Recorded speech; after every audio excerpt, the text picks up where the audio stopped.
TV9 Bharatvarsh पर तालिबान के media head ने बड़ा दावा किया है।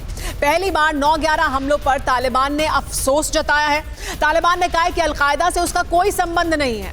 तालिबान मीडिया हेड तारिक गजनीवाल की TV9 भारतवर्ष से खास बातचीत, जिसमें उन्होंने कहा कि हक्कानी ग्रुप के चीफ के खिलाफ अमेरिका कोई सबूत दिखाए। हक्कानी चीफ के खिलाफ कोई सबूत नहीं है अमेरिका के पास, उसे आतंकवादी कहने के लिए। सुनिए क्या कुछ कहा तारिक गजनीवाल ने TV9 भारतवर्ष से। बिल्कुल, जो भी मुनादी जहाँ भी मारा जाएगा वो उसका मजम्मत के लिए क्या ये अपील कर रहा है। मतलब ये है कि हमने उस वक्त भी कहा था कि हमने अफगानिस्तान का मतलब इस्लामी मरकज़ में अमल दखल नहीं था। अलकायदा भी उसी वक्त डिनाई किया था और अब भी अलकायदा और तालिबान के आपस में कोई रब्ता नहीं है। अलकायदा जो है वो तालिबान को सपोर्ट नहीं कर रहा। तो उस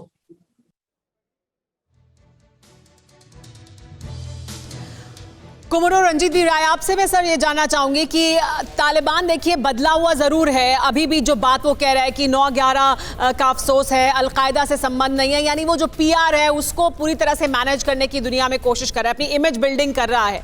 लेकिन जो तालिबान के और जो अफगानिस्तान के भीतर विरोधाभास हैं, जिस डिवाइड की बात विवेक काटजू जी कर रहे थे, नॉर्थ साउथ डिवाइड है, अर्बन रूरल डिवाइड है, हैव्स और हैव नॉट्स के बीच का डिवाइड है, वो क्या मुश्किल पैदा करेगा तालिबान के लिए? और गृह युद्ध जैसी स्थिति क्या पनपेगी, अभी भी है जो नहीं दिख रही है दुनिया को?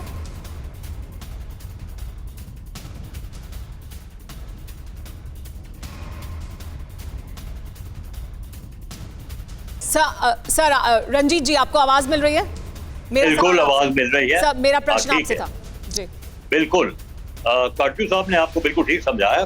तालिबान का कंट्रोल दक्षिण अफगानिस्तान में है, उत्तर अफगानिस्तान में अभी तक पूरा कंट्रोल नहीं है। और महिला की बात करें तो पूरी दुनिया में वर्ल्ड पावर बढ़ गया है। तो ये जो प्रदर्शन कर रहे हैं लोगों, जो हो रहा है ईरान में, हो रहा है बाकी एम्बेसी के सामने, हो रहा है और पाकिस्तान के खिलाफ हो रहा है, ये सब होगा क्योंकि पूरी दुनिया में ये 20 साल के लिए अफगानिस्तान में ढील गई थी। आप जा सकते थे, उनकी महिला कॉलेज जा रही थी, स्कूल जा रही थी, टीवी पे एंकर्स बन गई थी। वो अब देखिए उनके ऊपर थोड़ा बदलाव आना है और तालिबान कंट्रोल करेगा मीडिया। हर एक देश आजकल कंट्रोल करता है मीडिया। तो ये समझाने के लिए क्या बदल गया है, ये बहुत जरूर प्रश्न है जी। अमेरिका चला गया है, हमारा दोस्त अमेरिका है, लेकिन वो अब दूर चला गया है। हमने कुछ बातें की है रशिया के NIA के साथ, जो उनका नेशनल सिक्योरिटी एडवाइजर है, वो आए थे। अब कुछ है कि रूस और भारत इकट्ठे हो रहे हैं, क्योंकि ये इंग्लिश में कहते हैं अफगानिस्तान इज इन फ्लक्स। उनकी गवर्नमेंट अभी बनी नहीं है। सिर्फ जब गवर्नमेंट बनेगी तब हमें पता चलेगा कि पाकिस्तान का जो पालतू है तालिबान जी, उनकी संबंधी क्या है। इस वक्त सब अंडर द रेडार रह रहे हैं, कारोबार चल रहा है। चीन ने बोला है उन्होंने अभी कुछ खाना भेज दिया है, ज्यादा नहीं भेजा, कतार ने कुछ भेज दिया है जी। लेकिन सर मैं माफ कीजिएगा, आपको रोक रही हूँ। हम इस बात पर भी थोड़ा ध्यान अपना अगर केंद्रित करें कि क्या कहने की दरअसल कोशिश कर रहा है। जो TV9 भारतवर्ष से बात की है प्रवक्ता ने तालिबान की, और वो अपने आप को अलकायदा से अलग दिखाने की जो कोशिश कर रहे हैं, उसका दरअसल क्या मकसद है, ये ग्राफिक्स के जरिए भी दिखाते हैं कि क्या बड़ी बातें कही हैं तालिबान के प्रवक्ता ने और उनके क्या मायने हैं। जो वो कह रहे हैं कथनी और करनी में कितना फर्क है, जो कह रहे हैं वो जो वो कर रहे हैं उससे बिल्कुल अलग है। दरअसल एक तस्वीर दिखाने की कोशिश है, इमेज बिल्डिंग की कोशिश है तालिबान की।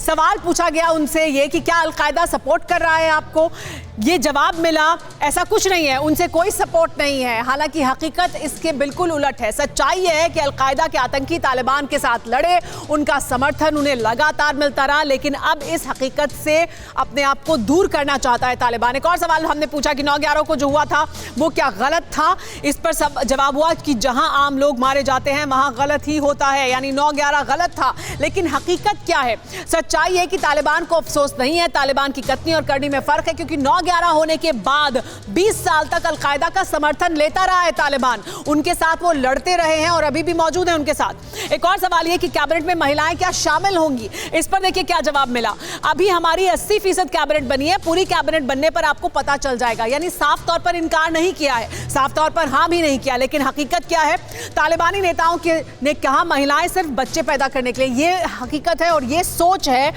अब वो ये कहने की जरूर दुनिया को दिखाने की कोशिश करें कि नहीं हम देखिए महिलाओं को भी शामिल कर सकते हैं, उस पर कोई कमिटमेंट देना नहीं चाहते हैं। एक और सवाल ये कि आईएसआई चीफ काबुल में क्या कर रहे थे, ये जब सवाल पूछा गया तो जवाब ये मिला कि केवल पाकिस्तान ही नहीं कई देशों के नेता काबुल आए थे। हालांकि हकीकत इससे बहुत दूर है। नई तालिबान सरकार के गठन में आईएसआई का सीधा दखल था।